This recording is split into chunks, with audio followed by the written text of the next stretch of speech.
¿Qué tal, alumnos? Buenas tardes. ¿Me escuchan? ¿Me logran escuchar y ven la presentación?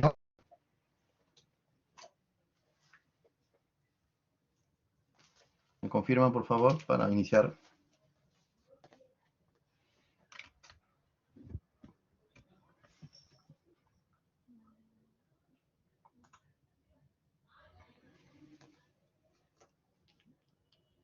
¿Me escuchan? Buenas tardes, profesor. Sí se escucha, profesor, y sí se ve. O- ok, ok, muchas gracias, Bruno. Bueno, vamos a empezar la clase. Solamente repito lo que le comenté a Kevin hace unos momentos, ¿no?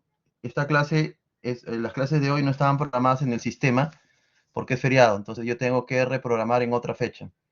Lo que he hecho es hacer una reprogramación aleatoria para el día jueves, más que todo para que figure que estamos reprogramando la clase teóricamente, podemos acordar que la vamos a llevar hoy, el mismo día. Y esto les digo porque una vez que me aprueben a mí la reprogramación, siempre les va a llegar a ustedes un correo indicando que va a haber una reprogramación para el día jueves a las 4 de la tarde, ¿no? Lo cual no se va a dar porque estamos teniendo la clase el día de hoy, para que quede claro y ahí le pido a Kevin que comunique eso a sus compañeros para que no se confundan con ese correo. Entonces, vamos a iniciar la clase de hoy. Entiendo que no hay persona que va a exponer, ¿no? Porque no tengo 4 personas que todavía están, 5 personas que todavía no han expuesto. Entonces, vamos a ver si es que el día viernes se termina esto de la exposición. O por lo menos 2 personas más exponen, ¿no? Entonces, esta semana nos vamos a enfocar en la gestión socioambiental, ¿no? Obviamente en proyectos de construcción. El día de hoy vamos a hablar de la gestión ambiental, más enfocada en la gestión ambiental, y el día viernes vamos a tocar temas de la gestión social, ¿no? Entonces, en realidad es una mezcla de ambas, pero lo voy a partir en cada uno para poder entender un poco la diferencia de esto en los proyectos. Y la próxima semana, que es la semana 13, tenemos la clase de negociación el día martes y el día viernes tenemos la segunda práctica calificada, ¿no? Está en proceso de elaboración, ya le voy a indicar de qué trata más adelante cuando ya esté cerrado el tema y también el tiempo, ¿no? No es seguro que sea solamente durante el curso, sino sea para que desarrollen varias cosas, ¿no? Lo iniciamos ese día y de acuerdo a lo que nos acordemos entre los profesores, como digo, no es seguro, todos vamos a tener un mismo plazo para entrega de esta práctica en caso supere las 2 horas de la clase normal del día viernes, ¿no? Y ya para la próxima semana, 14 y 15, son los trabajos finales. Entonces, para que lo vayan visualizando, por favor. Entonces, empezamos con la clase, ¿no? Estamos hablando de gestión socioambiental. Primero vamos a ver cómo se crea el valor o cómo las empresas crean valor al aplicar estos sistemas de gestión ambiental y social, ¿no? Entonces, estas empresas realizan contribuciones sociales o ambientales positivas, ¿no? Es una forma de crear valor como organización dentro de su entorno, ¿no? Tanto su entorno social como su entorno ambiental. La sostenibilidad ambiental y el uso de materiales y recursos naturales por parte de la organización, ¿no? Obviamente, toda organización cuando se desarrolla, cuando avanza o cuando va desarrollando cierto proyecto, tiene que mantener la sostenibilidad ambiental como parte de sus políticas, ¿no? Obviamente protegiendo el entorno. Y cada vez más las organizaciones están adoptando una visión holística del negocio que considera el desempeño financiero, técnico, social y ambiental, ¿no? Obviamente está el desempeño del negocio, se enfoca en los temas financieros o de dinero, los temas técnicos, como menciona acá, pero también no está dejando de lado ya hace varios años las políticas sociales ambientales, ¿no? Dado que el mundo está interconectado ahora más que nunca y posee recursos finitos y un entorno compartido. Las decisiones de administración tienen ramificaciones más allá del proyecto, ¿no? Este párrafo lo he sacado, se puede decir, del PMBOK edición 7.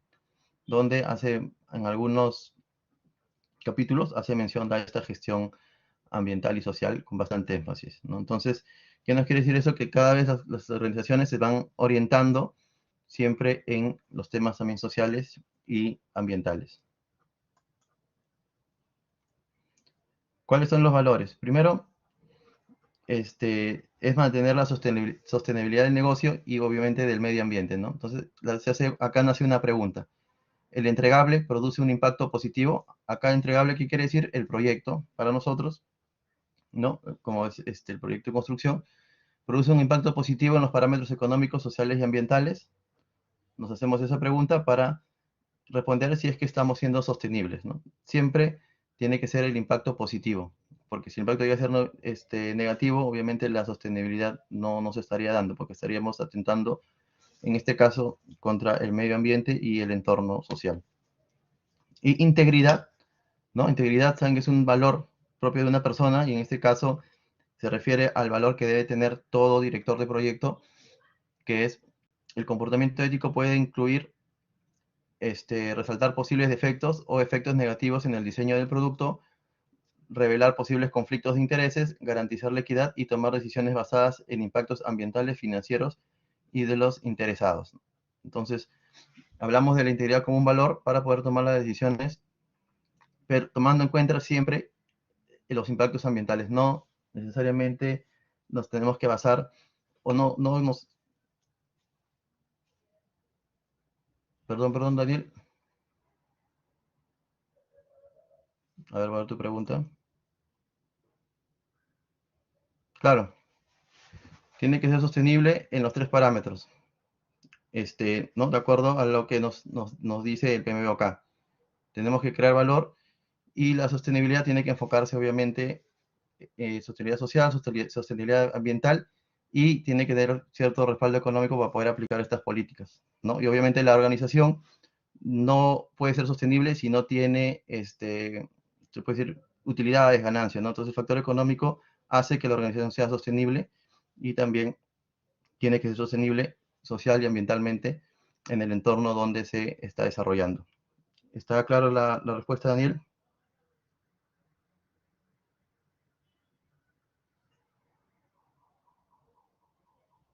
Daniel, ¿me escuchaste? Ok, gracias. Y acá el segundo valor es integridad, ¿no? Como les mencioné, tenemos que tomar las decisiones siempre tomando en cuenta el medio ambiente, no solamente el lado financiero y lo que nos digan los interesados, ¿no? Entonces, tomar en cuenta que la integridad es un valor muy importante para poder nosotros tomar las decisiones al momento de planificar. Y ahora acabamos de planificación. Ya estamos viendo que las políticas sociales y ambientales forman parte de la sostenibilidad de la organización dentro de su entorno, forma parte, son parámetros importantes para crear valor, y en este párrafo nos menciona que cada vez es más común que la planificación inicial se tenga en cuenta los impactos sociales y ambientales, ¿no? Es lo que nos está indicando. Y además de los impactos financieros, sigue mencionando temas financieros, denominados en ocasiones triple resultado final. Pero, si se dan cuenta, ya se hace énfasis en los impactos sociales y ambientales. Esto puede tomar la forma de una evaluación del ciclo de vida del producto o del proyecto en nuestro caso, que evalúe potenciales impactos ambientales de un producto, proceso o sistema. La evaluación del ciclo de vida del producto informa el diseño de productos y procesos. Considera los impactos de los materiales y procesos con respecto a la sostenibilidad, la toxicidad y el entorno. También es un párrafo extraído directamente del PMBOK, ¿no? Donde se resalta la importancia de tomar en cuenta los impactos sociales y ambientales desde el momento de la planificación, lo que nos va a poder a nosotros permitir tener una planificación siempre orientada a estos dos parámetros, sin dejar de lado lo financiero o económico, y tomar las decisiones, hacer el análisis de riesgos correspondientes, tomando en cuenta los posibles impactos sociales y ambientales que se van a dar durante el desarrollo del proyecto. Y nace una pregunta acá, ¿no? ¿Cómo podrían influir los factores ambientales internos y externos sobre el proyecto y sus resultados, ¿no? Cuando uno planifica, se hace esa pregunta, y cómo estos factores van a influir en el resultado del proyecto. ¿Qué puede pasar? Nosotros al momento de hacer, por ejemplo, un proyecto donde podemos tener un entorno ambiental delicado, tenemos que tomar decisiones para hacer el trabajo alineado, obviamente, a este entorno, tratando o evitando de hacer el menor daño posible, y también las consideraciones económicas que se tienen que tomar para poder hacer este trabajo, ¿no? Recuerden que ahora ya el medio ambiente se toma más en cuenta, no solamente por los proyectos, sino por las entidades que se encargan de velar por el cuidado del medio ambiente. Entonces acá nosotros tenemos que tener en cuenta estos factores. ¿Por qué? Porque como les dije, los riesgos que se van a prever van a ir orientados tanto a los factores sociales y ambientales, y en cualquier parte del proyecto, eso puede generar un impacto fuerte económico o al proyecto, porque se imaginan un derrame de algún hidrocarburo, se contamina el río, algo muy similar como cuando vimos el caso del examen parcial, ¿no? Donde se contaminó el río, y hay entidades que entran en juego, en este caso como la OEFA o la entidad de cuidado ambiental de la zona donde estemos, pero acá en Perú es la OEFA, y para cada tipo de evento ambiental hay unos parámetros de multas, y las multas por afectaciones ambientales son muy fuertes, ¿no? Y obviamente perjudicarían mucho al proyecto económicamente. Aparte de todo el tema legal y de prestigio de la empresa, porque estos factores, estos eventos ambientales siempre llaman mucho la atención de la prensa, llaman mucho la atención de la población aledaña. Viene también el tema económico, porque existen paralizaciones de trabajo, existen multas muy altas por estos atentados contra el medio ambiente, y es por ello que tienen que tomarse en cuenta siempre desde la planificación. Y también recuerdan cuando en las primeras clases vimos la edición 7 del PMBOK, y hablaba o mencionaba que todo gerente de proyecto tiene que ser un administrador diligente, respetuoso y cuidadoso, ¿no? Son las tres características que debe tener el gerente de proyecto como base de sus habilidades ya desarrolladas, ¿no? Entonces, acá lo que nos menciona el cuadro es que la administración incluye que estos valores: integridad, cuidado, confiabilidad y cumplimiento, ¿no? O son obviamente valores que tiene que tener todo director de proyecto, de acuerdo a lo que nos dice la séptima edición del PMBOK. Yo creo que todos tenemos claro que son lo mínimo indispensable que debería tener un director de proyecto, ¿no? Obviamente el valor de la integridad engloba muchos valores como el respeto, la verdad, ¿no? Disciplina y todo lo que hace que una persona sea íntegra, sea totalmente, que vaya de acuerdo con las cosas que son correctas, ¿no? Y la visión holística del administrador toma en cuenta siempre el tema financiero, ¿no? El tema social, el tema técnico y la sostenibilidad ambiental, ¿no? Son los 4 parámetros que se tienen que tomar en cuenta para poder hacer o realizar una administración correcta.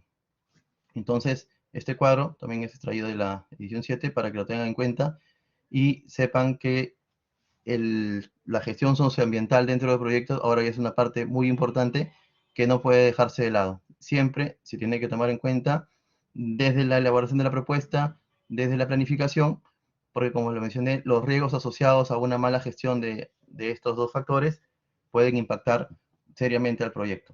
Anteriormente no se tomaba en cuenta a este grado, ¿no? Estamos hablando de acá de unos 15, 20 años, como se le está dando actualmente la importancia en todo proyecto. Entonces, tomen en cuenta y vamos a ver un poco más de lo que consta la gestión ambiental. Como les mencioné, hoy día vamos a ver la gestión ambiental netamente, y la próxima clase vamos a ver la gestión social. No los he separado en las previas, he tratado de que entiendan cuál es la importancia de tocar cada uno de estos temas, y cómo es que se deben de manejar en los proyectos.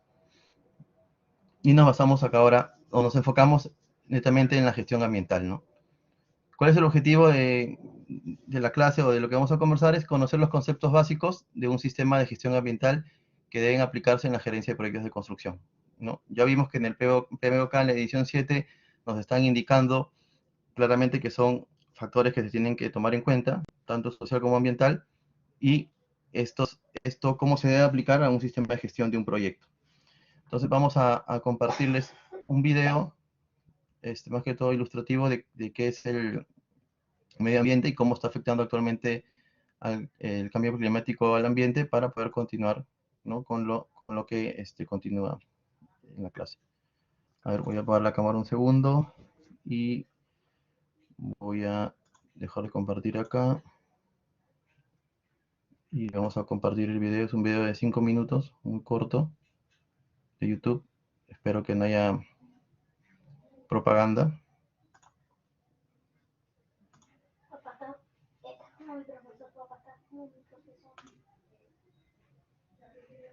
Un segundo nuevamente. Allá.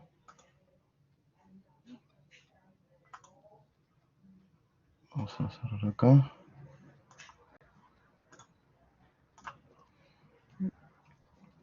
Me avisen si ven la pantalla. El clima del planeta ha cambiado más en los últimos 100 años que en los 1000 anteriores.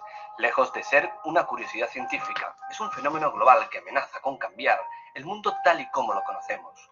¿Cómo ha sido posible? ¿Cómo hemos podido llegar a este punto? Hoy en Chataca nos sumergimos en las profundidades del cambio climático. Los seres humanos hemos tenido una relación amor-odio con la naturaleza desde el principio de los tiempos. La contaminación ha sido el toque humano por excelencia.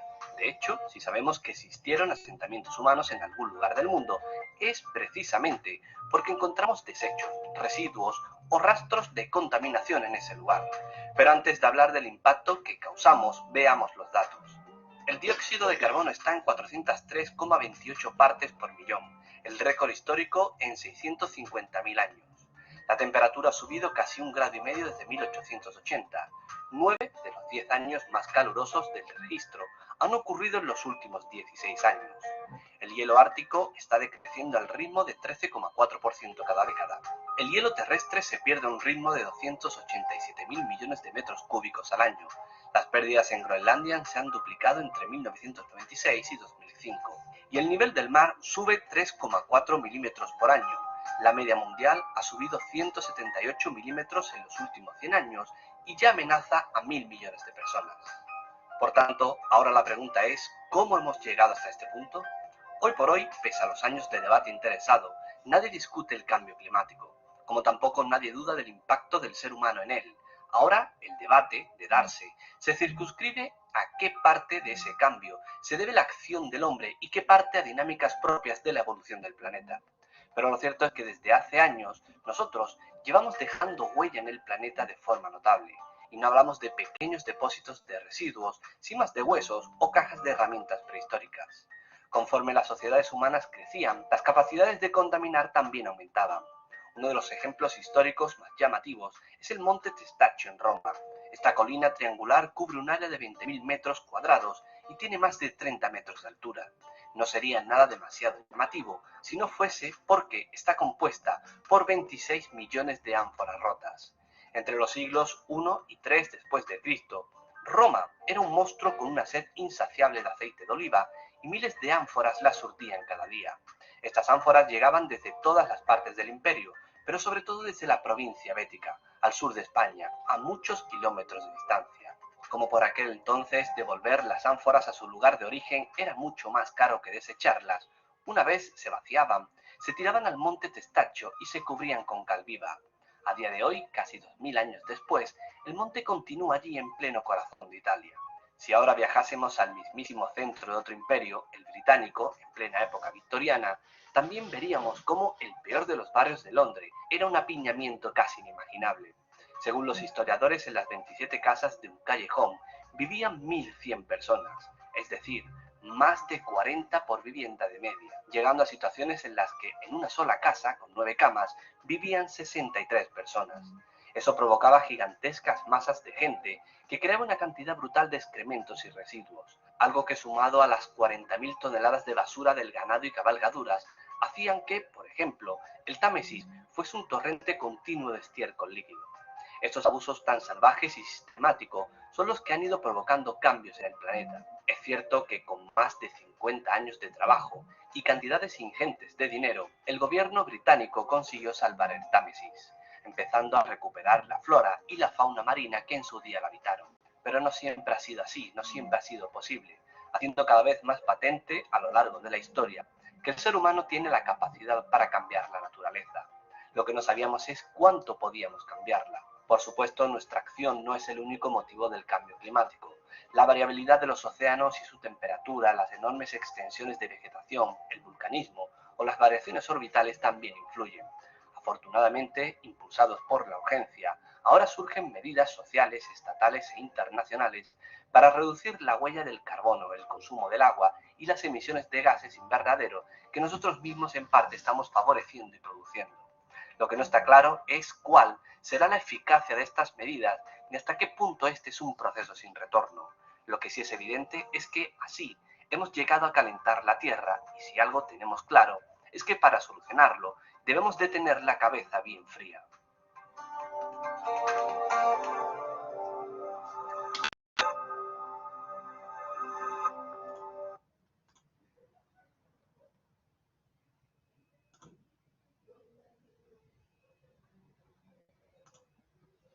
Entonces, alumnos, como hemos podido ver en el video, al comienzo mencionan algo muy importante, ¿no? Se puede decir, un dato interesante, que es en los últimos 100 años, el ambiente se ha visto más afectado que en los últimos 1000. Obviamente, ¿por qué? Porque existe más población y existe mayor generación de energía, ¿no? El uso de combustibles, la huella de carbono que va dejando toda la actividad humana, tanto industrial, la misma construcción, obviamente tiene temas relacionados a la generación de carbono, porque usamos equipos a combustión, y justamente por este daño que se está haciendo al ambiente, ¿no? El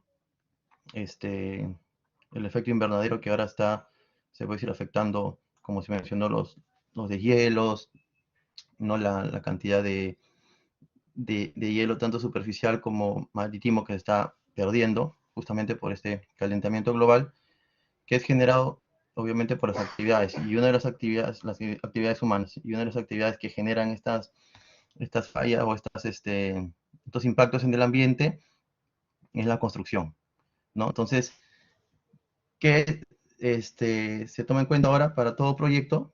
No solamente en construcción, sino en general, tomar siempre o tener presente siempre los impactos ambientales que puede generar la actividad, ¿no? Muchos de ustedes van a poder tener la oportunidad de trabajar en empresas que la política de la misma empresa es cuidar esta huella de carbono, ¿no? Cuidar o hacer mediciones de cuánto están ellos impactando el medio ambiente por la generación, obviamente, de CO2 al momento de realizar sus actividades, ¿no? Se hace un inventario del combustible comprado, el combustible utilizado, los equipos utilizados, ¿no? De acuerdo a los parámetros que se quieran medir, y la empresa, en base a estos resultados, toma medidas para tratar de emitir la menor cantidad de CO2 posible, ¿no? Yo estuve trabajando en una empresa que tenía una política ambiental orientada siempre en ese sentido, e incluso no solamente se quedaba en la propia organización, sino que todo proveedor que trabajaba con la empresa también tenía que hacer sus reportes de generación de CO2 como parte de la política de la empresa, ¿no? Entonces trataban de alinear a todos sus proveedores en este sentido, trataban de generar un impacto también dentro de sus proveedores para que en conjunto se pueda proteger el medio ambiente. Pero son políticas que establece cada organización y obviamente están alineadas con la gestión ambiental del proyecto y de la organización, ¿no? Empecemos ahora a hablar un poco de las normas que se usan o que se toman como referencia para nosotros poder implementar un sistema de gestión dentro de nuestros proyectos. Entiendo que ustedes conocen las normas ISO, ¿no? Son conjuntos de estándares con reconocimiento internacional que fueron creados con el objetivo de ayudar a las empresas a establecer unos niveles de homogeneidad en relación con la gestión, prestación de servicios y desarrollo de productos en industria, ¿no? Toda organización está buscando siempre las certificaciones ISO, que es la organización internacional que estandariza o normaliza los procedimientos para poder realizar todo tipo de actividades, ¿no? Por lo general, dentro de nuestro campo, las empresas tienen la ISO 9001, que es orientada a la gestión de la calidad, ¿no? Y después de obtener la 9001, que se puede decir la primera que tratan de obtener todas las organizaciones, ya se enfocan en obtener la 14001, que es la que nos lleva a lo que es la gestión ambiental, ¿no? La que normaliza o estandariza la gestión ambiental dentro de una organización. Entonces, la ISO 14001 se basa en los sistemas de gestión del medio ambiente. Esta norma permite que una empresa controle las actividades, productos, servicios que puedan ocasionar un impacto negativo sobre el medio ambiente, ¿no? Esta norma está basada en la causa y efecto, es decir, cada acción que realiza la empresa debe tener un impacto mínimo en el medio ambiente. La gestión medioambiental de esta norma está estrechamente relacionada con los sistemas de gestión de calidad que permiten conseguir una mejora continua. Entonces, como les mencioné, ya muchas empresas están obteniendo esta certificación para poder implementar en base a estos estándares su sistema de gestión ambiental, y como les comenté primero, de calidad, y luego el sistema de gestión ambiental. Ustedes van a tener la oportunidad, como les menciono, de trabajar en empresas que ya tienen esto, se puede decir, implementado, la norma, ya se han podido certificar en este ISO 14001, y obviamente todas sus políticas ambientales van a ir orientadas a ello. Hay otras empresas que todavía no tienen la certificación, pero están trabajando justamente para poder obtener la certificación, y obviamente para obtener esa certificación ambiental se tienen que tomar acciones que demuestren que la empresa está obviamente alineada a la gestión, a una adecuada gestión ambiental, ¿no? Entonces es muy común que encuentren estos certificados dentro de las organizaciones donde ustedes van a laborar para poder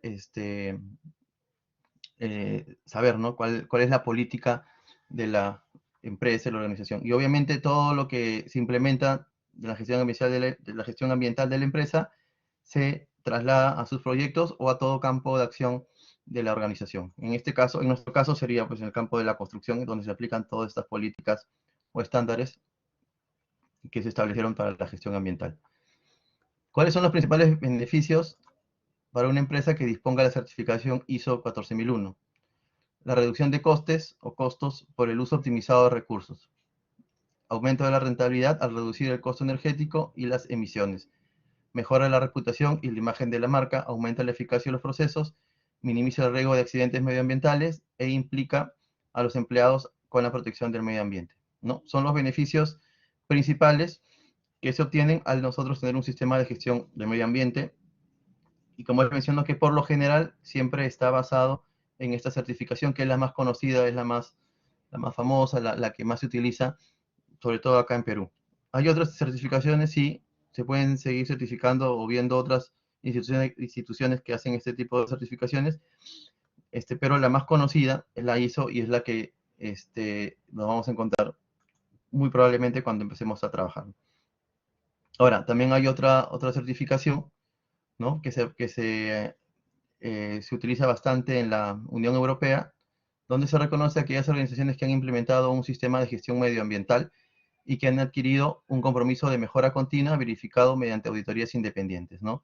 Igual, o sea, las auditorías independientes siempre van a ser parte de toda certificación, así sea ISO, así sea por esta institución EMAS. Nosotros cuando implementamos o realizamos una certificación ISO 14001, obviamente para que se otorgue esta certificación se necesita que la institución, en este caso la ISO, venga y verifique que estás cumpliendo con los parámetros que ellos establecen. Y para la renovación de la misma, vienen y nuevamente hacen auditorías a todo lo que tú has podido evidenciar de tu gestión del medio ambiente, ¿no? Vienen y revisan si tú has cumplido con hacer el seguimiento de la huella de carbono, por ejemplo, la emisión de los gases CO2, si has eliminado los recursos o los residuos sólidos de manera correcta, obviamente, y no basta con que tú le digas, no, sí lo he hecho, ¿no? Sino tienes que mostrarle documentos que certifiquen que tú realmente has aplicado todas esas políticas. Y obviamente toda empresa que se contrata para, por ejemplo, hacer una eliminación de recursos, de residuos sólidos, genera certificados de cómo dispuso este material dentro de los botaderos aprobados, ¿no?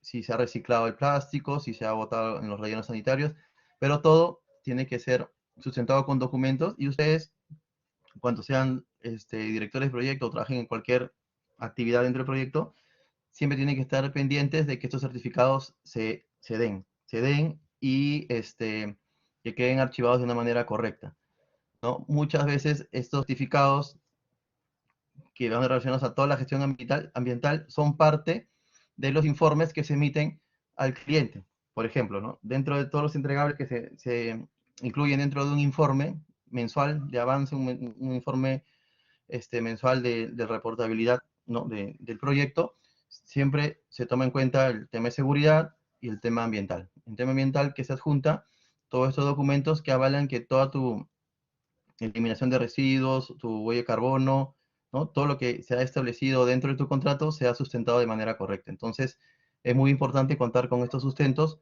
para poder nosotros presentar el documento que nos sirve de cara al cliente en ese momento, y posteriormente nos sirve para poder estar preparados para las auditorías que realiza tanto la ISO como, en este caso, otra institución como el EMAS, ¿no?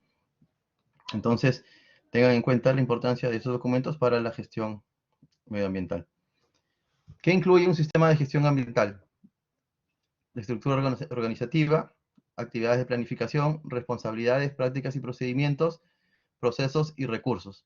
No tenemos que tomar en cuenta que el sistema de gestión ambiental tiene que estar ya incluido dentro de la organización, y obviamente tiene que haber una área dedicada exclusivamente a esta gestión, ¿no? Que planifica las actividades, que establece las responsabilidades, que establece las prácticas y los procedimientos dentro de la misma organización y los proyectos que está desarrollando, establece los procesos y designa los recursos necesarios para poder nosotros realizar una gestión ambiental adecuada. En proyectos, por ejemplo, como proyectos mineros, siempre vas a encontrar un ingeniero encargado del sistema de gestión ambiental. ¿Por qué? Porque en este caso el medio ambiente se cuida o se trata con mucho cuidado, porque es parte de los compromisos que ha adquirido la mina o los empresarios mineros de cara al medio ambiente. Y obviamente, si ellos han adquirido ese compromiso, esto es trasladado a todos los contratistas que van a trabajar dentro de las obras en la unidad minera, por ejemplo. Entonces, siempre va a haber una persona encargada que, en base a las políticas de gestión ambiental de la empresa, distribuye o establece todo este sistema dentro del proyecto, ¿no? Entonces, el objetivo es desarrollar el sistema, aplicarlo y alcanzarlo dentro del proyecto, ¿no? Revisarlo constantemente, ¿no? No podemos nosotros implementar algo sin hacer una revisión, una auditoría, y no esperar, obviamente, estas auditorías externas, sino hacer una revisión constante para ver qué mejoras se pueden implementar, cómo se puede optimizar este proceso o este sistema de gestión ambiental, y mantenerlo en el tiempo, ¿no? O sea, no solamente es tener una certificación y simplemente dejar que esto siga por sí solo, sino se tiene que mantener mediante políticas, mediante actualizaciones, ¿no? Que hagan que este sistema sea obviamente implementado de una manera correcta y funcione en los proyectos. Y obviamente esto va orientado a la política medioambiental de la empresa, ¿no? Muchos pueden pensar, o en su momento se pensó de que esto era como que una moda, ¿no? O sea, bueno, ya yo soy una empresa que cuida el medio ambiente y hace su propaganda en ese sentido, y realmente ya no es una moda, ¿no? Lo que eso es una realidad, es una exigencia que se está estableciendo prácticamente en todos los proyectos de construcción. Menciono los proyectos de construcción porque es nuestro rubro, nuestro mercado, ¿no? Pero realmente se aplica ya a toda actividad económica dentro del país, pero en construcción esto ya es como una regla, ¿no? Es una regla que se tiene que cumplir, y por eso todas las empresas tienen que tener ya una política medioambiental establecida. ¿Para qué? Para que puedan gestionar sus proyectos alineados a los nuevos requerimientos del cliente. ¿Cuáles son los elementos claves de un sistema de gestión ambiental? La política ambiental, el programa ambiental o plan de acción, la estructura organizativa, formación e información interna y competencias profesionales, integración de la gestión ambiental en la gestión de las operaciones de la empresa, la implementación, vigilancia y seguimiento, corrección y prevención, auditorías del sistema de gestión, revisión del sistema y la comunicación externa. ¿Pueden haber más elementos? Sí, pero estos son los claves que debería tener todo sistema de gestión ambiental para poder, como menciona acá,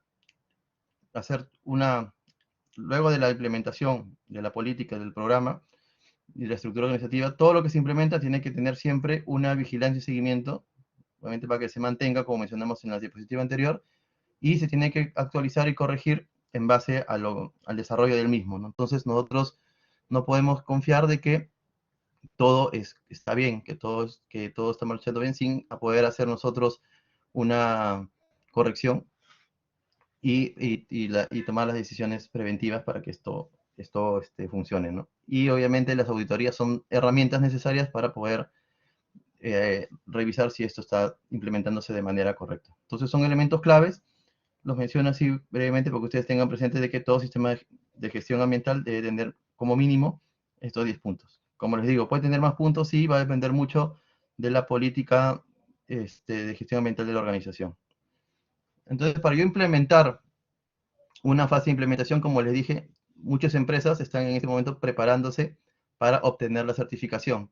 Otras ya la tienen y tienen que mantener este sistema en el tiempo y obviamente estar preparados para las auditorías que corresponden para que se les pueda renovar la certificación, ¿no? En este caso, nosotros acá vamos a hablar de lo que la organización tiene que, o qué fase tiene que tener presente o qué fases tiene que tener presente para implementar un sistema de gestión ambiental basados en la ISO 14001. La primera fase es el compromiso de la dirección, ¿no? La empresa o la dirección de la empresa tiene que estar comprometida en lo que es el cuidado del medio ambiente y la gestión, obviamente, medioambiental, ya que esto no puede venir desde abajo, ¿no? Toda decisión o todo cambio de la empresa siempre tiene que venir desde la parte más alta, de la cabeza de la dirección, para que en efecto cascada se propague o se distribuya dentro de la organización, en este caso dentro de los proyectos. Se hace un análisis ambiental inicial, ¿no? Cómo la empresa está interactuando con el medio ambiente. Se define el modelo del sistema de gestión ambiental a implementar. Se elaboran los documentos, la documentación básica del sistema, ¿no? Se empiezan a establecer las normas, las políticas, los procedimientos para todo el sistema de gestión ambiental y se elabora la documentación en detalle del sistema, ¿no? Luego se revisa esta documentación, se implementa el sistema y viene una auditoría, ¿no? Como le dije, cuando uno quiere sacar esa certificación ISO 14001, cuando una empresa quiere obtener esta certificación, primero implementa todo lo necesario para poder, se puede decir, ser calificada por la organización y organización ISO, obviamente, y ver si es que realmente está cumpliendo y que si es merecedora o si obtiene la certificación, ¿no? Luego de la auditoría viene la preparación de la declaración ambiental, se verifica el sistema y se valida la declaración ambiental y se genera el registro de la certificación, ¿no? Son los pasos iniciales, pero como se dan cuenta, todo nace del compromiso que tenga la dirección en implementar un sistema de gestión adecuado. Entonces, este es un ejemplo de cuáles son los pasos que debería seguir una organización para tener esta certificación. Pero como les digo, lo importante, si bien es cierto, la certificación te da se puede decir, un prestigio, ¿no?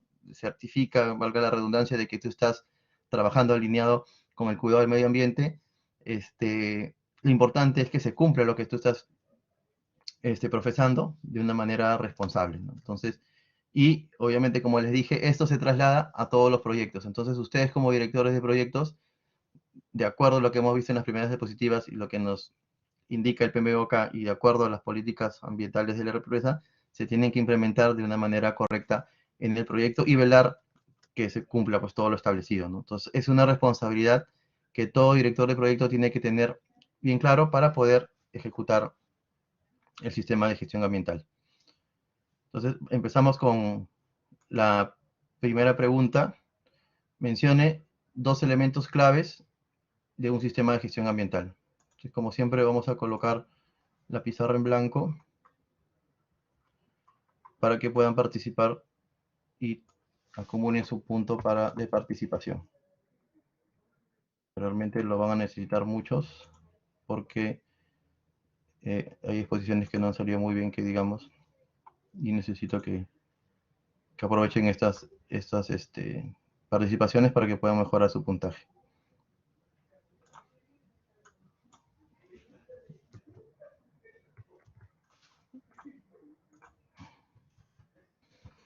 Ahora participen como siempre, mencionen dos elementos de un sistema, elementos claves de un sistema de gestión ambiental. Revisen la diapositiva y mencionen dos elementos claves. Vamos a dar unos minutos para que puedan participar. Gracias.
Ok, muchas gracias, alumnos, por su participación.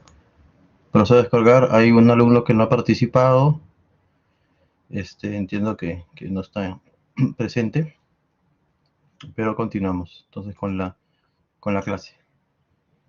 Entonces, hemos tratado de conversar en las diapositivas, ¿no? Cuál es la importancia o cómo se debe implementar un sistema de gestión que va asociado siempre con, se puede decir, la política de la empresa, ¿no? O el compromiso que tiene que tener la empresa con estas políticas. No podemos implementar algo obviamente que la empresa no está consciente del beneficio y la importancia de ello, ¿no? Como les dije, no es una moda, es una necesidad que se tiene que tener, primero, toda empresa por conciencia, ¿no? Por se puede decir, compromiso propio, y después ya esto ya se ha vuelto una exigencia porque obviamente todo cliente, sea el Estado, hablando de las obras públicas, o sea un cliente privado, exige dentro de todas las bases, todos los requisitos para poder nosotros trabajar en un proyecto, que la empresa tenga un sistema de gestión ambiental, se puede decir, establecido, ¿no? Entonces es muy importante contar con ello. La ficha de criterios de evaluación y aspectos ambientales, ¿no? Este es un ejemplo muy básico, o se puede decir qué es lo que yo puedo tener presente para hacer una evaluación de los aspectos ambientales, ¿no? Esto puede ser más, puede variar, va a depender bastante del campo de acción de la organización dentro del proyecto. Entonces, el primer es vertimiento de aguas residuales, ¿no? Generación de residuos no peligrosos, generación de residuos peligrosos, emisiones atmosféricas, contaminación del suelo, contaminación acústica, consumo de energía y agua, gestión de aspectos ambientales y situaciones de emergencia, ¿no? Es una ficha que pueden haber más aspectos ambientales, pero mejor dicho, más puntos para evaluar los aspectos ambientales, pero es una lista básica que se alinea más que todo a nuestros proyectos. Y vamos a hablar brevemente de algunos de los más importantes. Obviamente, cuando nosotros ejecutamos un proyecto, necesitamos ver dónde se eliminan o determinar dónde se eliminan las aguas residuales, ¿no? O bien si estamos en la ciudad, el baño o el campamento que se establece tiene que estar conectado a una red hondamente funcional para poder todas las aguas residuales vayan a ese punto. Pero ¿qué pasa si estamos en un lugar donde no hay un sistema de drenaje, ¿no? Entonces, ¿qué se tiene que hacer? Se tiene que probablemente alquilar baños portátiles para que periódicamente vengan empresas especializadas a poder eliminar esta agua residual. Obviamente no voy a poder hacer una conexión y voy a botar el agua residual al río, sino se opta por baños portátiles para poder hacer esta gestión, ¿no? Y en una obra de construcción, en zonas inhóspitas, en valles, incluso en minas, ¿no? Es muy común ver estos baños portátiles, eh, que es para el uso de las personas. Y como menciono, toda actividad de limpieza que lo hace la empresa, la especializada, que es la que te alquila los baños, y obviamente dentro del contrato está la eliminación de esta agua o la limpieza, tiene que emitir adecuadamente los certificados de disposición de esas aguas residuales, ¿no? Entonces la empresa está obligada a emitir eso a su cliente, en este caso que es la empresa contratista, y la empresa contratista tiene que trasladar estos certificados al cliente para demostrar que está haciendo una gestión adecuada de las aguas residuales. Algo muy similar pasa con los dos siguientes puntos, ¿no? Estamos hablando de los siguientes puntos, es muy similar, ya que toda construcción, toda obra de construcción genera residuos, tanto peligrosos como no peligrosos. Entonces, eso tienen que disponerse de una manera correcta mediante una empresa especializada que realiza la disposición de los residuos. Y nuevamente, esta empresa especializada está en la obligación de entregar los certificados de cómo ha dispuesto estos residuos y que se hayan colocado de manera, o se hayan dispuesto, valga la redundancia, de manera correcta, ¿no? Con el objetivo de proteger el ambiente, obviamente, y que esté alineado con las políticas de gestión ambiental de la organización. Y nuevamente, esta documentación tiene que ser presentada como sustento hacia el cliente y utilizada muy probablemente para una auditoría, para demostrar que tú estás cumpliendo con las políticas ambientales establecidas en la certificación. Después nos menciona las emisiones atmosféricas. Como les dije, muchas empresas también ya están haciendo este seguimiento de la huella de carbono, ¿no? Hacen mediciones qué cantidad de CO2 emiten sus equipos, basadas en el combustible, en el quemado de combustible. Obviamente hay parámetros para establecer estas métricas, estas medidas, y no solamente de ellos, sino de todos los contratistas que están sirviendo, están trabajando dentro del proyecto. Entonces, recuerden de que toda actividad económica genera residuos, ¿no?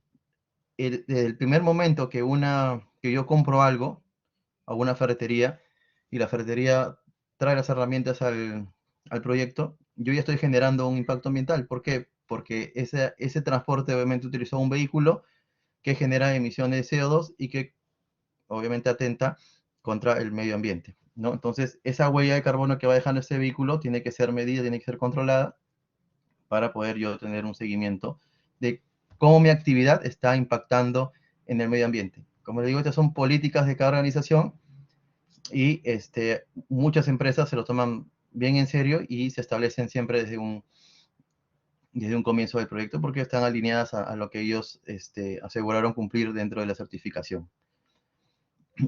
La contaminación del suelo, contaminación acústica, consumo de energía y agua, también son mediciones que se tienen que hacer, sobre todo, hablando de mediciones, algo muy similar a la emisión atmosférica es el consumo de energía y agua, ¿no? Obviamente el consumo de energía va asociado también a emisión atmosférica probablemente porque muchas fuentes usan petróleo para poder generar energía y el consumo de agua también tiene que ser medido para asegurar que estamos cumpliendo con un manejo responsable del recurso. Contaminación del suelo y contaminación acústica son parámetros que se tienen que, más que medir, se tienen que establecer cómo se va a poder mitigar el impacto de ambos, ¿no? Por ejemplo, cuando hay una contaminación del suelo, tiene que estar establecido cómo se va a hacer la limpieza del mismo, qué procedimiento voy a usar. Ahí van a ustedes contestar o van a ver que todo equipo mecánico, excavadora, retroexcavadora, cargador frontal, tractor, grupo generador, todos deben tener dentro de su equipamiento un kit antiderrames. ¿Qué es el kit antiderrames? Es un conjunto de elementos que nos van a ayudar a nosotros a tomar una acción inmediata en caso se genere un derrame de hidrolina, de los equipos, de aceite, de combustible, de cualquier fluido que ayuda a el funcionamiento del equipo y hacer una limpieza rápida para evitar que el suelo se contamine. Entonces, es un requisito importante tener este kit antiderrames y utilizarlo de manera correcta para poder nosotros mitigar, ¿no?, la posible contaminación del suelo. Y eso van a verlo mucho en los proyectos. Es muy común que equipos, es como un auto, ¿no? Pero en los equipos que están trabajando día y noche, por ejemplo, con bastante, o que están haciendo bastante esfuerzo dentro del proyecto, hay una alta probabilidad de que ocurra una fuga de alguno de estos fluidos, se rompe una manguera, se derrama en el piso y obviamente eso ya es considerado como un incidente, ¿no? Un incidente y puede pasar a un accidente cuando ya sea más grande, un accidente ambiental. Y una de las medidas inmediatas es obviamente controlar esta contaminación con kit antiderrames que le comento, ¿no? Que está basado más o menos, por lo general en unas esponjas gigantes que ayudan a absorber rápidamente estos líquidos, unas bolsas rojas, por lo general, donde se coloca todo el material contaminado. Recuerden que hay ya, acá tenemos otro criterio que es la generación de residuos peligrosos, que se puede decir, engloba este tipo de residuos, ¿no? Todo lo que aceites, aerolina, combustible que pueda derramado se coloca en bolsas rojas y forman parte de los residuos peligrosos que tienen que ser dispuestos de una manera especial o diferente a los residuos no peligrosos. Y bueno, ya los últimos puntos, gestión de aspectos ambientales y situaciones de emergencia, ya son puntos para complementar, pero son criterios que se toman en cuenta para evaluar los aspectos ambientales, ¿no? Y esas son las secciones que se tienen que mínimamente revisar para ver cómo se está manejando cada uno de estos puntos. Como les digo, la importancia de esto es que estén alineados a las políticas ambientales de la organización y que tengan el sustento correspondiente de que se está realizando una gestión ambiental adecuada y se está cumpliendo con lo que exige este sistema, ¿no? ¿Y cuáles son los factores de evaluación? Frecuencia o probabilidad de ocurrencia, por ejemplo, cada cuánto yo hago esta eliminación de residuos sólidos, cada cuánto yo hago la disposición del agua residual, cada cuánto he tenido un derrame de algún líquido dentro en el suelo, ¿no? Y obviamente eso me sirve como una evaluación. Estoy haciendo una evaluación en el tiempo, cómo yo estoy gestionando mis, mis aspectos ambientales, ¿no? Entonces, es importante tener ese seguimiento para ver si es que realmente las políticas están siendo efectivas, ¿no?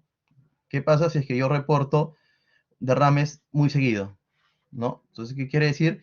Que no estoy probablemente haciendo un mantenimiento preventivo adecuado a los equipos. Entonces, lo que está generando esto es que se repitan estos derrames y obviamente contaminen el suelo. Entonces, nosotros, ¿qué tenemos que hacer acá? Analizar qué está pasando, por qué los equipos están fallando con tanta frecuencia y están generando estos problemas, estos impactos ambientales, ¿no? Entonces, por eso es muy importante saber la frecuencia de cada uno de estos factores de análisis. La peligrosidad o toxicidad, nuevamente va asociado a qué tipo de residuos yo estoy eliminando, cómo voy a gestionarlos de manera correcta, ¿no? En nuestro caso, lo más común es tener estos derrames de hidrocarburos o de algún fluido del equipo que obviamente son tóxicos y ponen en riesgo el suelo, ¿no? Contaminan el suelo, por darles un ejemplo.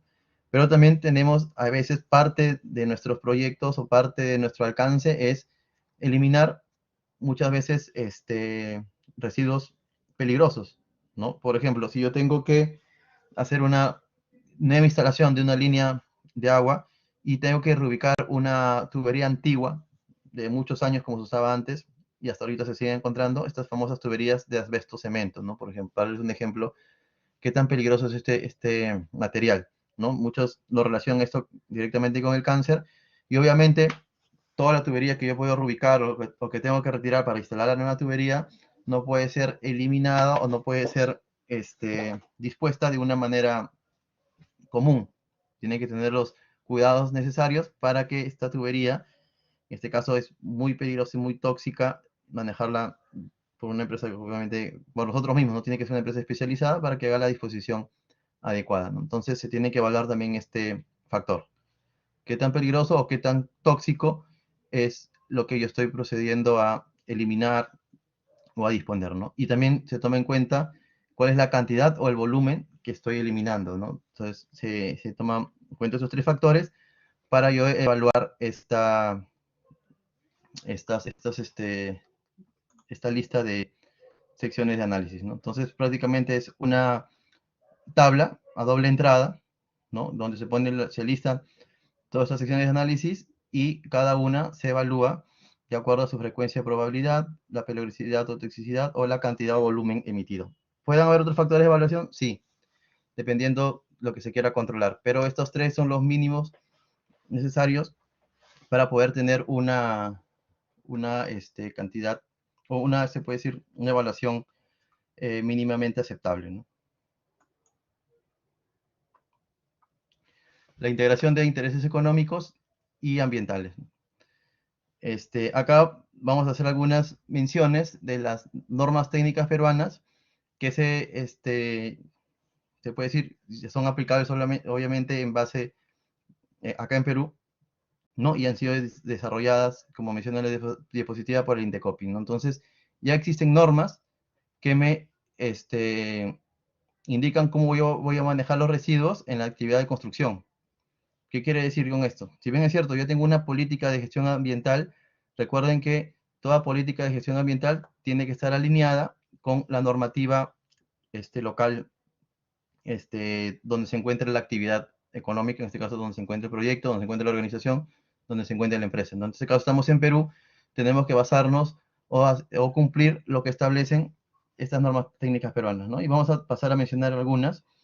Como ya mencionamos, hay normas para eliminar los residuos sólidos, hay normas para eliminar aguas residuales, hay normas para eliminar los residuos peligrosos, no sólidos peligrosos y los no peligrosos, son diferentes tipos de manejo. Y en este caso mencionamos manejo de residuos de la actividad de construcción, ¿no? Hay una norma que nos indica cómo se recicla las mezclas alfáticas de demolición, ¿no? Todo lo que yo puedo retirar de una carretera que voy a rehabilitar, dónde tengo que disponerlo, cómo tengo que disponerlo, está especificado en esta norma. Otro residuo de la construcción, de la actividad de construcción, es los materiales de base y subbase provenientes de la demolición de carreteras o plataformas, ¿no? También en esta norma se especifica cómo tengo que disponer de este material, ¿no? No lo puedo botar alegremente al río o ponerlo ahí a un costado o esparcirlo, ¿no? Se tiene que seguir un procedimiento para poder hacer esta eliminación, ¿no? Y ustedes como directores de proyecto tienen que saber que existe una normativa que se aplica para la eliminación de estos residuos, productos de la construcción, en todos sus proyectos. Después también tenemos el reciclaje del concreto de la demolición, de concreto, todo lo que puede demoler, todo lo que me ha sobrado, también tiene un procedimiento para poder manejar estos residuos. Reciclaje de material de demolición no clasificados, puede haber otros tipos de materiales como acero, puede haber estas tuberías que les dije antiguas de asbesto cemento, pueden haber otro tipo de materiales productos de la demolición y tienen que ser eliminados de una manera correcta, ¿no? Entonces, les doy un ejemplo. Lo que se acostumbra acá en Lima, para eliminación de residuos, no sé si ustedes han pasado por la Costa Verde alguna vez y han visto volquetes que están tirando material al mar, ¿no? Ustedes tienen que estar seguros de que esa actividad o ese sea un botadero autorizado. Muchas veces van a encontrar en su contrato de que se establecen 1 o 2 botaderos para poder eliminar todo el desmonte, todos los residuos de demolición de concreto o lo que sobró de los vaciados, porque todo mixer siempre genera un residuo. Entonces es válido botarlo en ese lugar, como les mencioné en la Costa Verde, que es muy común usarlo en Lima, o tengo que disponerlo en otro lugar, ¿no? De una u otra forma, yo tengo que estar seguro de que la actividad que estoy haciendo es una actividad lícita y aprobada por el cliente. Porque si ustedes toman una decisión, no sé, que yo lo voto acá en la Costa Verde porque veo que siempre votan ahí y su cliente no lo ha establecido en el contrato o su cliente indica otra cosa, ustedes van a cometer una falta muy grave y van a tener problemas muy serios al momento de sustentar este problema, ¿no? Entonces, siempre leamos las normas, siempre leamos el contrato que establece cómo yo tengo que disponer los recursos o los residuos que diga. Y recuerden que hay normas que me indican cómo proceder, ¿no? ¿Qué botaderos son los autorizados? Para yo poder sustentar ante el cliente. Obviamente acá también ya entra un factor económico, ¿no? Porque si yo me encuentro en una zona cerca a estos botaderos y son, se puede decir, botaderos aprobados legalmente, aceptados, obviamente me conviene botarlo ahí. Pero ¿qué pasa si es que yo tengo que botarlo en otro lugar que me indique el contrato y dentro de mi presupuesto yo no he considerado ese monto para hacer una eliminación a una distancia tan larga? Puede ocurrir, pasa, por eso tenemos que tener claro cómo se va a hacer esta actividad de eliminación de residuos, productos de la construcción, ¿no? Yo tuve la experiencia, una oportunidad de hacer un trabajo en un almacén de minerales en el Callao, donde la superficie estaba cubierta obviamente, del polvo, del mineral, del concentrado mineral que se fue acumulando durante años, décadas, y parte de mi contrato era hacer un desbroce, un barrido de una capa más o menos de 50 centímetros, de un área aproximadamente de 15.000 metros cuadrados, y todo este volumen eliminarlo.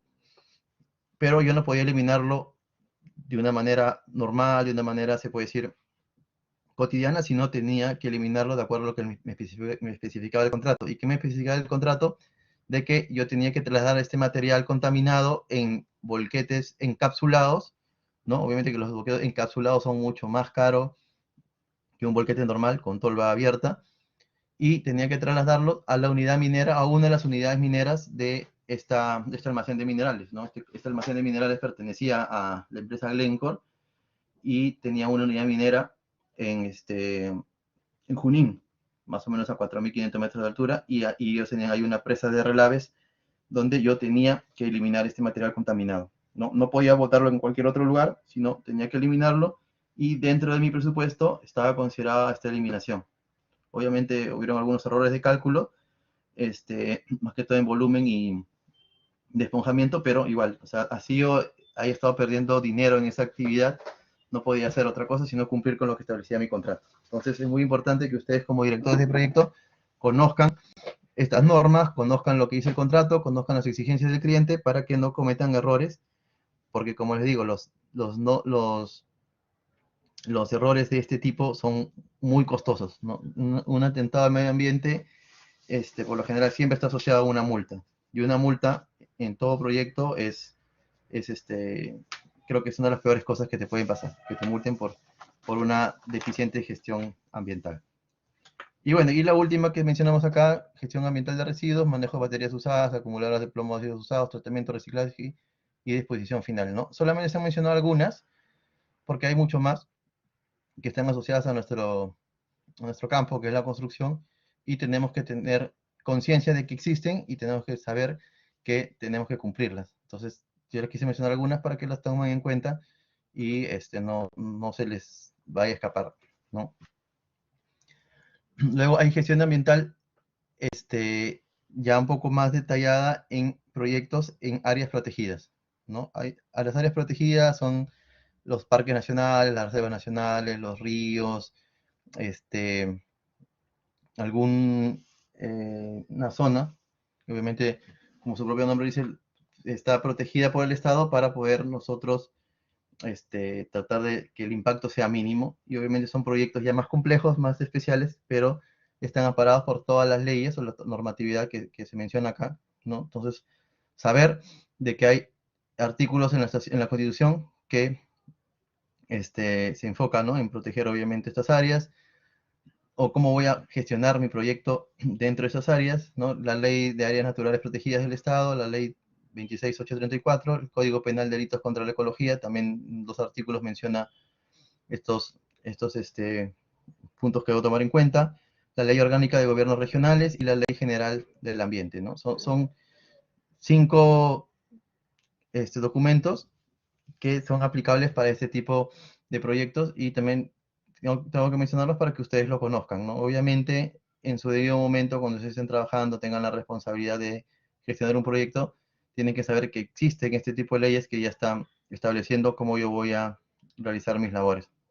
Como les digo, ustedes no van a ser los encargados directos de hacer todas las gestiones, de obtener los permisos, de implementar todo, porque hay áreas especializadas como la seguridad o la área de medio ambiente que van a ser los encargados, pero bajo su liderazgo. Entonces, cuando yo lidero algo, tengo que ser consciente o tengo que tener conocimiento que existen normas, que existen leyes que tengo que aplicar para poder gestionar mi proyecto de manera correcta. Entonces, y ese es el objetivo del curso, ¿no? Que ustedes sepan que existen estas normas, que existen estas leyes, para que cuando les toque aplicarlas, busquen la bibliografía y obviamente sepan que se está realizando de una manera correcta. Áreas protegidas, contexto. Vamos a hablar acá un ejemplo, ¿no? Cómo se puede ir generando, se puede decir, un trabajo o algunos aspectos que se pueden ver al momento de realizar un trabajo dentro de un área protegida o que pasamos cerca a un área protegida, ¿no? En este caso puede ser, no sé, se me ocurre una carretera que pasa por una zona donde hay animales, como vemos acá, ¿no?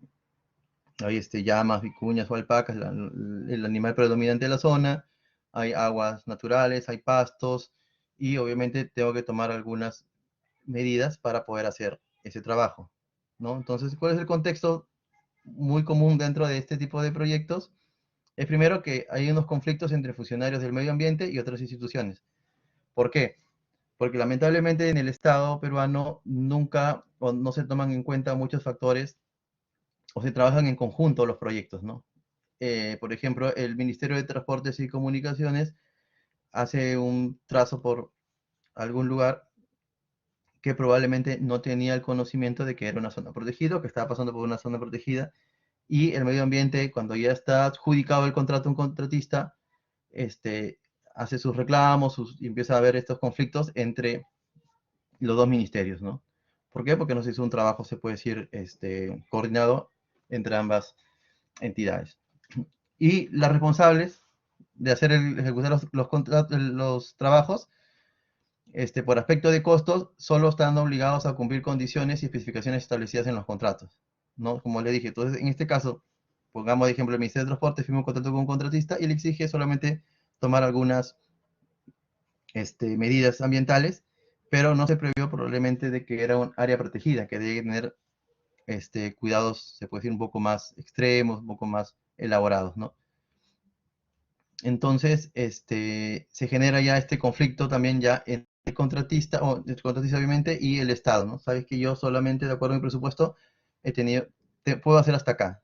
Y empieza este conflicto, se empiezan las negociaciones, pueden haber algunas ampliaciones de plazo, pueden haber también algunas multas por incumplimiento, pero queramos o no, son cuestiones que se tienen que ver siempre al inicio del proyecto y llegar a un acuerdo justo para ambas partes, ¿no? O sea, como contratista tampoco te puedes perjudicar o asumir costos que no están establecidos en tu contrato, pero también tienes que velar por respetar el medio ambiente. Entonces es un poco complejo, un poco complicado, pero nos toca hacer esta gestión para poder hacer nosotros esta actividad de manera responsable. Y las obligaciones no necesariamente son compatibles con las exigencias que debe cumplirse en una reserva nacional. No necesariamente, no lo que me dice el contrato, como ya dije hace un momento, es compatible con la exigencia que exige trabajar dentro o cerca de una reserva nacional. Entonces aquí ya empieza un conflicto, empieza una negociación para poder establecer estos probablemente adicionales que me permitan aplicar todo lo que me están exigiendo, ¿no? Entonces, como ya mencioné, se genera un conflicto. ¿Y por qué se genera ese conflicto por lo general? Porque el Estado invierte con bajos recursos, ¿no? Realmente, y el contratista está frente a un Estado que también protege el medio ambiente con pocos recursos. Y justamente por estos pocos recursos es que no ha habido una coordinación correcta entre ambos ministerios, no se han tomado en cuenta muchos factores, obviamente por la falta de recursos o por también deficiencia, ¿no? en los recursos utilizados. Muchas veces muchos profesionales no toman en cuenta estos factores porque obviamente no están preparados, no tienen la experiencia necesaria y el Estado trata de hacer lo que puede, pero lamentablemente no es suficiente. Entonces se genera este conflicto porque el Estado realmente no ha tomado las consideraciones requeridas por falta de recursos. La gestión se pierde en aspectos burocráticos. Siempre, sabemos, en el Estado todo tiene que pasar por muchas aprobaciones y cuando algo se vuelve muy burocrático, la gestión en sí se va perdiendo, ¿no? O sea, el objetivo de la gestión es ser ágil, ser rápida y solucionar los problemas en beneficio del proyecto, pero cuando ya entra en este círculo burocrático, esta gestión se va perdiendo y prácticamente no es eficiente. El Ministerio del Ambiente, por falta de recursos de control, ¿no? Nuevamente tocamos los recursos, abdica y tolera situaciones que de manera progresiva deterioran la zona protegida, ¿no? El Ministerio del Ambiente va cediendo a presión del gobierno central, a presión del ministerio, en este caso, como mencionamos, al de transportes, pues, estamos hablando de un ejemplo real, ¿no? Sí, en líneas generales, y empieza a ceder por falta de recursos y al final se procede a trabajar incumpliendo muchos aspectos que se debieron tomar en cuenta para poder cuidar esta zona protegida, ¿no? ¿Y cuál es el resultado final? Todos pierden. Pierde el Estado, porque el medio ambiente se ve afectado, pierde el contratista si no se llega a un acuerdo, porque de una u otra manera va a tener que invertir un poco más de lo que tenía planificado porque está trabajando dentro de un área protegida, como se menciona acá, no al 100%, pero si es que no se gestiona de una manera adecuada este conflicto, la pérdida es en 360 grados, ¿no? O sea, todos pierden de una u otra manera porque no se gestionó de manera adecuada este tema. ¿Cuáles serían algunas propuestas de solución para este tipo de problemas que son muy comunes dentro de las obras del Estado, ¿no? Orientar la gestión al campo preventivo antes que al reactivo, ¿no? O sea, la gestión de estos proyectos tiene que orientarse al campo preventivo. Es como todo, ¿no? Es mejor siempre prevenir algo antes de que se genere el problema nuevamente, ¿no? La gestión de actividades que generen valor agregado en las áreas protegidas. Entonces estamos viendo acá que hay y como vimos al inicio, ¿no? Tengo que hacer o generar actividades o realizar actividades que van generando valor dentro de las áreas. ¿Y qué se realiza, por ejemplo, en este tipo de o sea, estas actividades que se puede realizar? Por ejemplo, no sé, plantado de árboles, cuidado de las aguas, ¿no? Voy haciendo planes para poder generar un valor agregado dentro del entorno, dentro de esta área protegida, y obviamente hacer una contribución en el cuidado del medio ambiente. Es más, se debería considerar dentro de los presupuestos que desarrolla el Estado una parte económica para cuidar esto, para promover este tipo de actividades, ¿no? No solamente basarnos en hacer el proyecto sin tomar en cuenta de que yo tengo un entorno que proteger. Incorporar costos de protección en rubro de inversiones en vez de rubro de gastos, ¿no? Tengo que incorporar estos costos, estas bolsas, ¿no? Estos presupuestos en el rubro de las inversiones, no en el rubro ya de gastos, porque estamos cayendo en lo que se menciona en el primer punto, ¿no? En vez de ser preventivo, estamos siendo reactivos. Fomentar actividades como reforestación, recuperación de suelos y taludes, ¿no? Obviamente este punto de acá va asociado con las actividades que generan valor en las áreas protegidas, ¿no? Un ejemplo es la reforestación, otro es la recuperación del suelo, trabajando el suelo de alguna manera, y estabilización de taludes, que muchas veces se pueden hacer, tenemos los equipos para poder hacer estos trabajos, pero obviamente tienen que ser coordinados, pero el objetivo es, si yo voy a invertir en hacer una mejora o contribuir con proteger el entorno, el ambiente, tengo que hacerlo en manera coordinada con la entidad, probablemente pueda solicitar algún adicional, probablemente no, pero siempre buscando que el proyecto afecte lo menos posible al entorno, al ambiente, y este proyecto sea sostenible, obviamente hablando medioambientalmente, ¿no? Entonces es importante generar estas actividades. Fomentar el reciclaje como una industria rentable y normatividad promotora y no solo restrictiva, ¿no? Esto ya más va orientado a lo del Estado, ¿no? El Estado tiene que tener normas que no solamente se enfoquen en restringir, sino en promover como parte de sus políticas un manejo adecuado de la gestión ambiental, ¿no? Sobre todo en estas zonas que se puede decir, protegidas o que tienen algo más, se puede decir, como les digo, más importante, más delicado que tomar en cuenta, ¿no? Entonces, son algunas propuestas de solución que tienen que tomarse de uno u otro punto. Por lo general son responsabilidades del Estado que tiene que transmitir o trasladar a sus contratistas, ¿no? Pero todo tiene que ir alineado, obviamente, al presupuesto, tiene que ir alineado a las políticas del Estado, y la empresa tiene que tomar las decisiones adecuadas para también gestionar de manera correcta sus actividades y los impactos al medio ambiente. Y como conclusión, tenemos algunos aspectos básicos como el sistema de gestión ambiental. Ya hemos hablado en qué consiste este sistema de gestión ambiental, ¿no? Que tiene que ser implementado en base a las políticas de la empresa, en base a las exigencias del cliente o del Estado, y hacer un seguimiento para que se cumpla, obviamente, ¿no? Y se haga una mejora continua, no simplemente mantenerlos en lo mismo, sino obviamente este es un documento o un sistema que tiene que ir variando y irse mejorando en el tiempo, ¿no? Las variables ambientales, en caso de las variables ambientales pueden ser el agua, el suelo, la flora, la fauna, ¿no? Todo lo que está dentro del medio ambiente y se puede ver afectado por la actividad, en este caso la actividad de construcción. Integración de intereses ambientales y económicos, gestión ambiental en áreas protegidas y el manejo socioambiental de comunidades vinculadas, ¿no? Estamos hablando de estos 5 conceptos básicos que hemos venido conversando durante toda la clase, ¿no? Entonces, si bien es cierto, mencionamos acá, tenemos un sistema de gestión ambiental que aplica en general, también tenemos que tener un sistema de gestión ambiental orientado a trabajos en áreas protegidas, o por lo menos estar alineado a las exigencias especiales que puedan tener este tipo de trabajos, ¿no?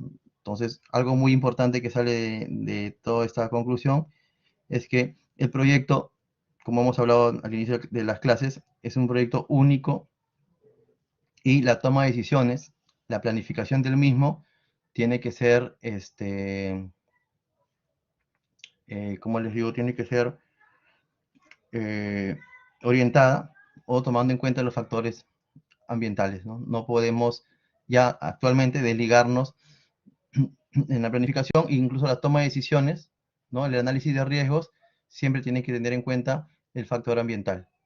Si ustedes leen el contrato, los contratos van a encontrar ya una cláusula muy probablemente de este factor a considerar, y obviamente tiene que ser parte de la política y también tiene que ser parte del presupuesto para poder realizar una gestión adecuada del medio ambiente, ¿no? Entonces, pasamos a la siguiente pregunta. Mencione 2 factores de evaluación de aspectos ambientales. Voy a proceder a compartir.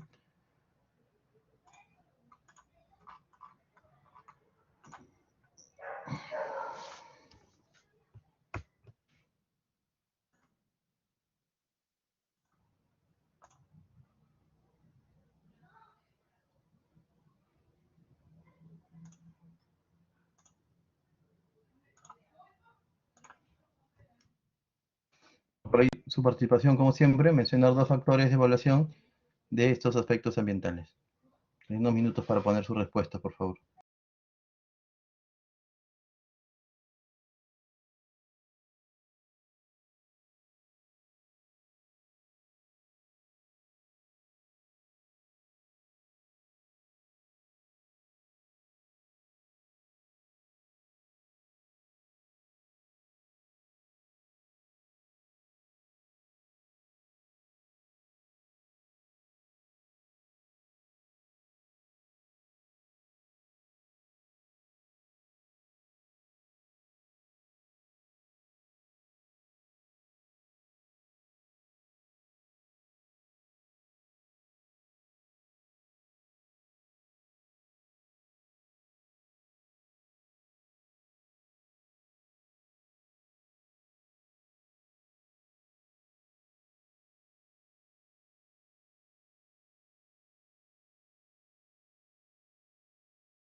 Ok, entonces, muchas gracias, alumnos, por su participación. A ver, toxicidad, frecuencia, peligrosidad, contaminación de suelo y contaminación acústica, peligrosidad y cantidad, frecuencia, peligro, o toxicidad, volumen y probabilidad de ocurrencia. ¿Está bien? Están adicionando algunas, ¿no? Si no me equivoco, habíamos mencionado 3, que era la toxicidad, la frecuencia y el volumen. Y esos son los factores que tengo que tomar en cuenta para poder evaluar, ¿no?, los impactos en los aspectos ambientales. Entonces es importante conocerlos. Pueden ser más, ¿no? En este caso, por ejemplo, un compañero ha puesto probabilidad de ocurrencia. Puede predecirse, se puede quizás tomar una decisión al respecto de esa probabilidad y evaluar los riesgos, ¿no? Entonces, como ya he mencionado anteriormente, es muy importante tomar en cuenta la gestión ambiental para la planificación y obviamente si recordamos, la mayor parte del análisis de riesgos se hace también al momento de planificar. ¿no? Entonces, ya estamos viendo que tiene que haber una relación directa entre la gestión del medio ambiente, obviamente también va a ser relación directa con la gestión social, ¿no? Y con el análisis de riesgos, con la toma de decisiones, con tener presupuestos asociados a estas acciones para proteger el medio ambiente, ¿no? Ya no podemos trabajar de una manera aislada. Entonces, el objetivo de la presentación o de la clase es que ustedes tengan una visión, se puede general de este tipo de gestión de proyectos, tengan sepan, ¿no?, que existe esta normatividad que se aplica actualmente en todos los proyectos y tiene que ser obviamente, tiene que ser parte de sus acciones como directores de proyecto cuando estén dentro de o cuando estén realizando sus actividades, ¿no? Entonces, más que todo, ese es el objetivo, ¿no? Conocer que existen estas normas, estas leyes, estas certificaciones y que son aplicables en todo proyecto de construcción y son de obligado cumplimiento, ¿no? Nosotros no podemos asumir nada, todo esto establecido y tenemos que establecer todas nuestras decisiones, todas nuestras directrices con el objetivo de cumplir, ¿no? De cumplir estos, estos requerimientos del cliente, del Estado, en el caso que corresponda, y de la organización, ¿no? Obviamente en base a sus políticas medioambientales. Entonces, alumnos, hasta aquí llegaría la clase de hoy. No sé si alguien tiene alguna pregunta, si no, ya para dar concluida la clase y nos estaríamos viendo el miércoles para poder continuar con el aspecto o la gestión social en los proyectos de construcción. ¿Alguien tiene alguna duda?